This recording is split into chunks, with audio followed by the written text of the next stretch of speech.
Welcome to the Make More Money as a Dietitian podcast, where we talk about all things money, mindset, and marketing so your nutrition business can thrive and you can make a bigger impact in the marketplace. I am your host, Christine Diane, registered dietitian and money mindset expert. Let's get started with today's episode.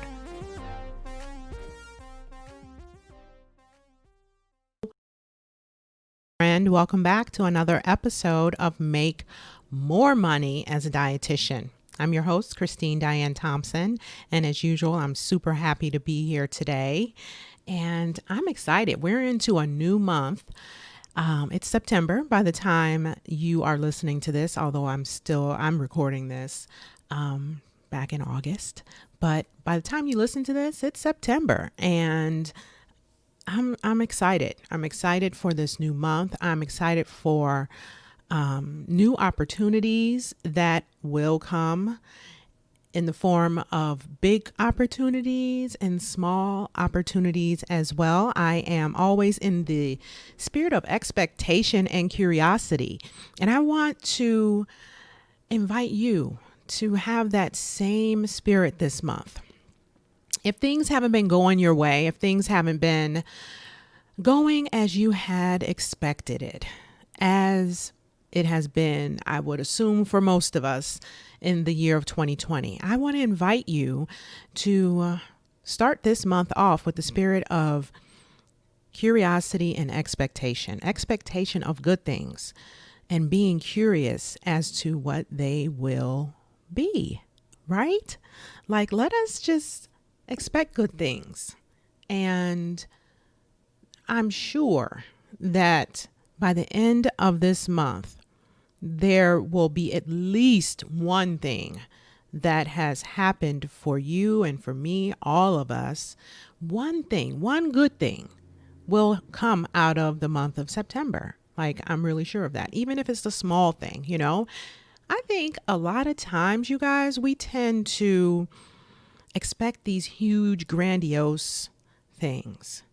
But what if we were to accept all of the things, as we say, and because when we accept even the small goodness that happens in our lives, they add up, they compound and become one big, beautiful result.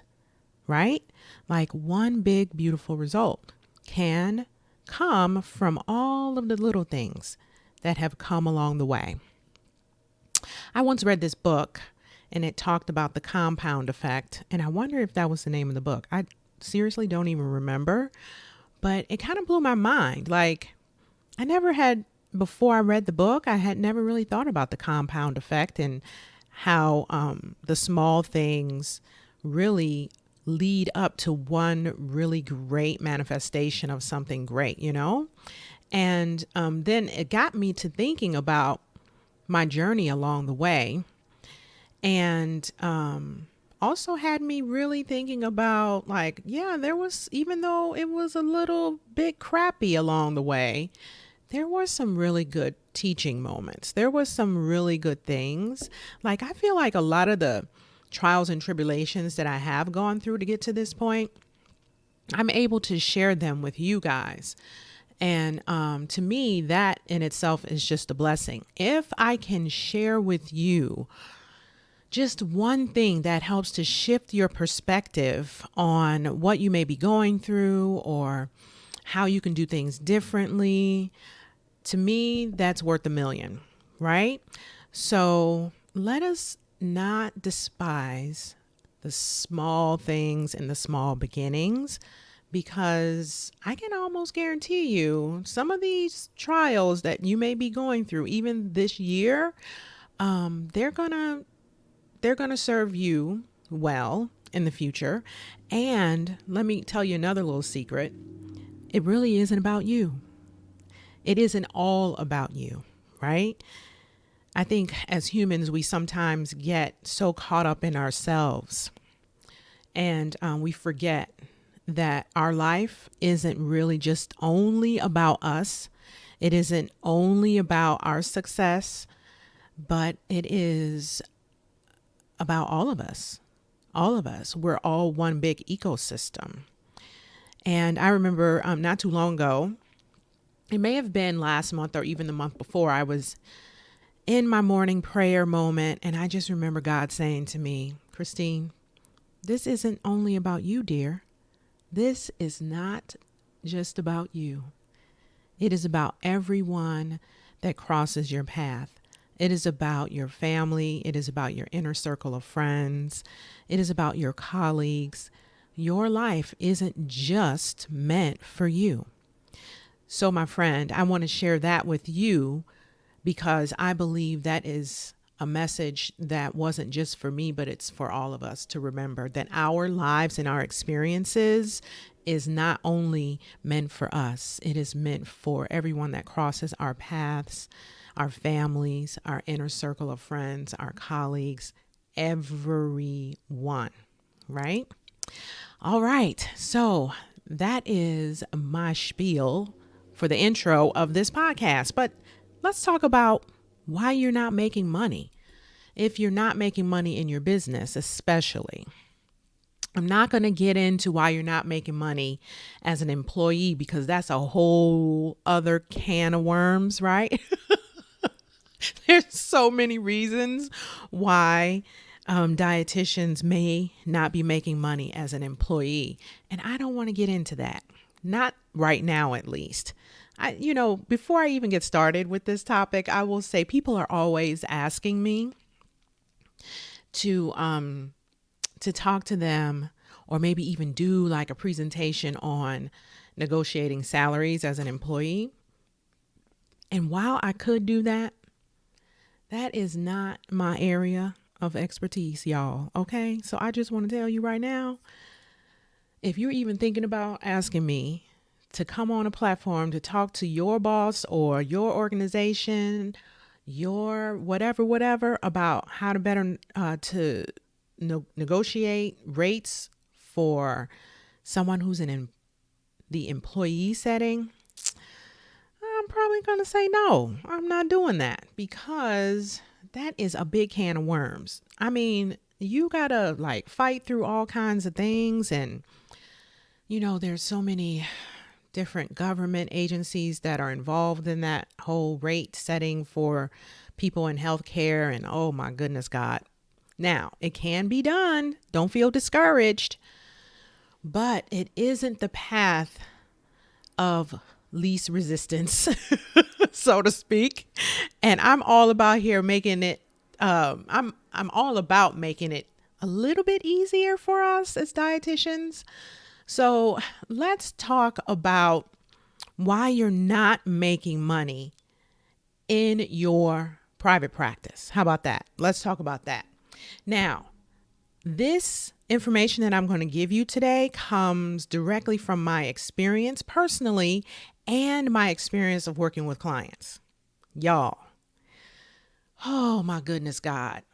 Reason number one that you are not making money in your business is because you are overcomplicating it. Let me tell you something. They don't teach us this in college, right? They don't teach us like the business basics because, that usually like historically wasn't the path for dietitians. Historically, the path for dietitians has been working in a healthcare setting. So yes, our curriculum probably needs to be updated a little bit. I'm being real simple, like probably is probably not the word to use. Like it really does need to be updated for the new millennium. But until then, we have to educate ourselves on what it takes to really truly build a business. And I'm going to talk about that on next week's episode, like what it really takes to build a business from the ground up. And you'll be surprised at what I'm going to tell you because I feel like what I'm going to tell you next week is not what most coaches are talking about. Okay. But for today, when it comes to overcomplicating it, you need to stop. Okay. And this is how you stop. You stop overcomplicating your business by just sticking with the basics. Okay? Now, the first basic is this: building relationships. If you really think about it, getting clients, working with patients is all about developing a relationship. You have to develop a relationship with people. We are humans. We are relational beings, and we need to get out there and build relationships. And that this needs to happen without an underlying agenda attached to it. So what I'm seeing out there right now in the marketplace is that everyone, well, let me not generalize. There are a lot of people teaching these different methods of doing things online on different platforms. On Instagram, you do it this way. On Facebook, you do it that way. On LinkedIn, you do it like this. And I'm not saying that those strategies don't work, but there is a lack in genuine authenticity. And as humans, we know when someone is BSing us. We know when someone has an underlying hidden agenda of just wanting to get clients in the door, or just build their list, or just make more money. But truly, you and I, and the majority of us dietitians, are in a helping profession. And we need to be able to build relationships with people, our target audience. We need to build relationships with them so that they can trust us enough to give up the dollar. So they can trust us enough to want to work with us and know that we really do know our stuff. So instead of over-complicating it, just get yourself out there and start building relationships. Be very true to who you are. Be very genuine at your approach. When I switched my target market from working with women and body acceptance and all of those things to working only with dietitians, it wasn't hard. The hardest part actually was getting my mindset on point to truly believing that I could do this. And then I just got out there and started building relationships, because to be very honest with you, I won't say I didn't know how to do it any other way, but the other ways didn't feel right to me. It felt really hard. I was going against the grain of who I am. That did not feel good. So instead, I just joined all of the Facebook groups that were meant for dietitians that I felt would be in alignment with who I am and what I'm all about. And I just got out there and started having conversations. And it wasn't conversations about what I do and all of these things. It was actually just being of service, answering questions, giving suggestions, providing resources. This is the second part of not complicating it, which is being of service. I feel like building relationships and being of service go hand in hand. So instead of having this hidden agenda of, let me see how many people I can talk to today so I can like tick it off on my checklist and this and that and the other, instead of doing that, what I did was just spent some time, a dedicated amount of time each day, being of service, answering people's questions related to what I do, right? There's a plethora of questions in Facebook groups for dietitians about what to charge for XYZ. Or maybe there's a thread going on and on ranting about why we're not making money as dietitians. I show up in those conversations, in my leadership. Remember I talked about your leadership? I showed up in my leadership. I'm truly passionate about this work. I'm not here for the BS. I'm not here for, the trickery. I'm here to help all of us rise above the rest so that we can make more money and help more people. right? And so building relationships, being of service. And then from time to time, I will offer to help. Offering to help actually, for me, looks like providing a free resource. Oh, guess what? I'm doing a masterclass. It's free.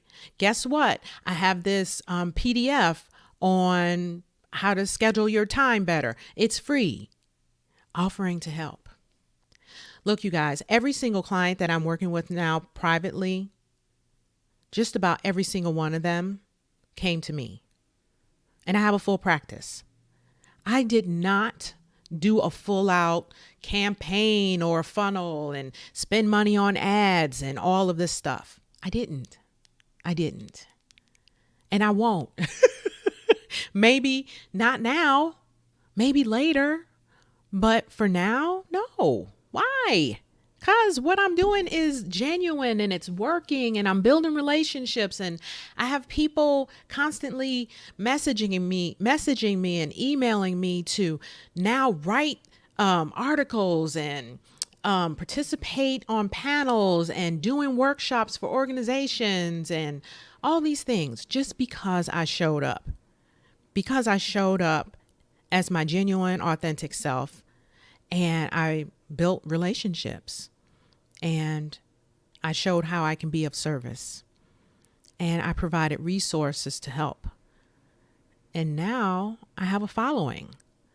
You know, I'm not saying that I need to make $1 million, even though I do believe wholeheartedly that I will one day. I really do. And it's not about the money. You know what it's about?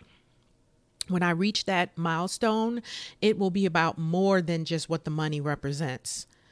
It will be about making an impact in the lives of others. I believe that the amount of money that you make in your business is directly related to the impact that you're making in people's lives. Okay? Truly. Think about that. Like I had a former mentor who said that years ago. My mind could not wrap around it at that time. Like I heard it in theory. And she also used to say that, oh my God, now it just left my brain. This is what happens when you're 50. Like seriously, you have a thing going in your brain and then it leaves. Where does it go? Like it's almost like the sock that's in the dryer that gets lost. You know, you put it in there, but then you take the clothes out of the dryer and it's gone. That's just how my thoughts happen. Oh my God. Well, anyway, she definitely taught me so many different things about money and how the amount that you make is directly related to the impact that you're making in people's lives. That I do remember. And maybe the other thing will come back to me. I don't know what is happening with my brain, y'all. It's on vacation. It's on vacation. Sometimes these thoughts, like they don't really warn you about the 50-year-old brain, 50 and above. You just have to experience it for yourself because sometimes even when they do warn you ahead of time, you don't believe it's going to happen to you. You know, that's what happens when you're young. You don't believe anything's going to happen to you until you actually get to that particular stage in your life. Okay, so I digress. Now, the second thing that I notice in regards to why most dietitians are not making the money that they want to make in their businesses is that they have a lack of confidence. They don't believe that they can. And look, the reason why this may be true for you, you may not be believing that you can make more money. It's because you're surrounding yourself with people who are not making money.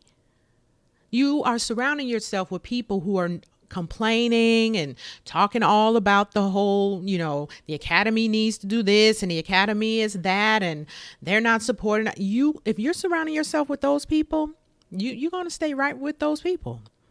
They're not moving too far ahead because their belief is that someone else needs to be doing something for them. Their belief is that they have no personal responsibility in their lack, that their lack is a direct relation to something outside of them. And when they believe that, they don't take action. because it's not about them. They're not the reason. So why should they do anything? If you're surrounding yourself with people with a lack mindset, then you're going to stay with them. You're going to lack that confidence just like them. So here's the thing. This is what you are really, really going to need to do. I'm not saying you got to kick all the people to the curb unless you want to do that. However, you definitely need to be on the search for new inner circle friends. People who are doing the moving and the shaking and not just talking about it, but they're actually doing it. That in itself is going to help to build your confidence. That in itself is going to put you into action because you're going to be fueled by their energy of forward movement. You're going to be moving forward in ways that you didn't even think that you could when you surround yourself with others who are doing the same. You also want to get yourself some mentorship, where none of us are meant to be doing all of these things on our own. If you could do it on your own, you would have done it already. So you definitely need to get mentorship. Stop thinking that you have to bootstrap all of the things, because you're going to get to a certain point in your business where bootstrapping is not going to take you any further. You're going to get to the point where you're going to need support if you want to move forward, if you want to keep moving forward, if you want to keep growing and evolving. You definitely will need to get support. Okay? So, number 1, over-complicating it. Number 2, lack of confidence. And then the third and final reason why you're not making money in your business as a dietitian is because you have zero structure or a plan. You have zippity-doo-dah. You are throwing spaghetti at the wall every single week, trying to figure out what to do next. You're making up new programs after programs after programs, PDFs after PDFs, trying to see what works. Stop. You need structure and you need a plan. You need something that you're going to put on rinse and repeat every single month or quarter. Once again, one of my former mentors taught me about the predictable profit plan. And I share this with my current clients. Stop throwing spaghetti at the wall. Put together something that you know that you can rotate over and over and over again in your business. Of course, when you initially create this predictable profit plan, you're going to need to tweak it. But let me tell you something. When you create this, it is going to be your well-oiled machine eventually. When you create this, you're no longer going to have to figure out what to create next. Oh, I created a group program, but I don't know what to do after, once it's over, what's next? You're supposed to know that already. So one of the reasons, this final reason that you're not making money in your business is because you don't have any structure or plan. And let me tell you something. The people that you're marketing to in this way, when you're just continuously putting out new things and throwing spaghetti at the wall, they see you as being like unprofessional, unstructured, like just all over the place. The way that you're feeling on the inside about doing all of these things and throwing spaghetti at the wall is the way that the public is seeing you, as someone who really is just doing this thing as a hobby and doesn't really have a structure or a plan or any kind of outlook, no vision, no real mission, but just throwing stuff out there. So if that is you, I want to invite you once again to get the support that you need to develop some structure and a plan. Because also when you plan ahead for your business and your life, really, you have better outcomes. And it reduces overwhelm. We did not go into business for ourselves to be overwhelmed. We go into business for ourselves, the majority of us, myself included, to have more time freedom and flexibility in our lifestyles. So if you find yourself in a state of chronic overwhelm, then you need to reevaluate some things. You need to figure out what is happening. Ask yourself, what is really going on here? Like, why am I feeling so overwhelmed with this? Because it's not entrepreneurship that is the problem, you guys. Usually it's the person who is in the business that is lacking some resources, skills, and knowledge to make entrepreneurship work. But it's not entrepreneurship itself. Entrepreneurship itself is not the issue. It is you needing help, support, structure, a plan, a really good inner circle who's going to help you take action consistently. And it's going to help you to really stop over-complicating things. Okay? All right. So that is what I have for you today. Why you're not making money in your business. Those 3 things. You're likely overcomplicating it. You're lacking confidence in yourself. And you have no structure or plan. I hope that this episode was really helpful to you today. And if you need support in your nutrition business, I am here for you. I have the Charge What You're Worth program, and I also have something that is really fantastic coming up in the new year, and I'll be talking to you guys a little bit more about that. But if you want to learn more about the Charge What You're Worth program, just listen to the outro coming up. All right. I look forward to speaking with you guys again, sharing some good wisdom with you on the next episode. Until then, be well. Hey, if you want to learn more about how you can make more money as a dietitian, I want to invite you to check out my program, Charge What You're Worth. Now, to learn more about this program and how it can help you to become a top earner as a dietitian in business, just head on over to moneymindsetdietitian.com/work with me. Again, that's moneymindsetdietitian.com/work with me, where you can learn more about the Charge What You're Worth program and how it can help you.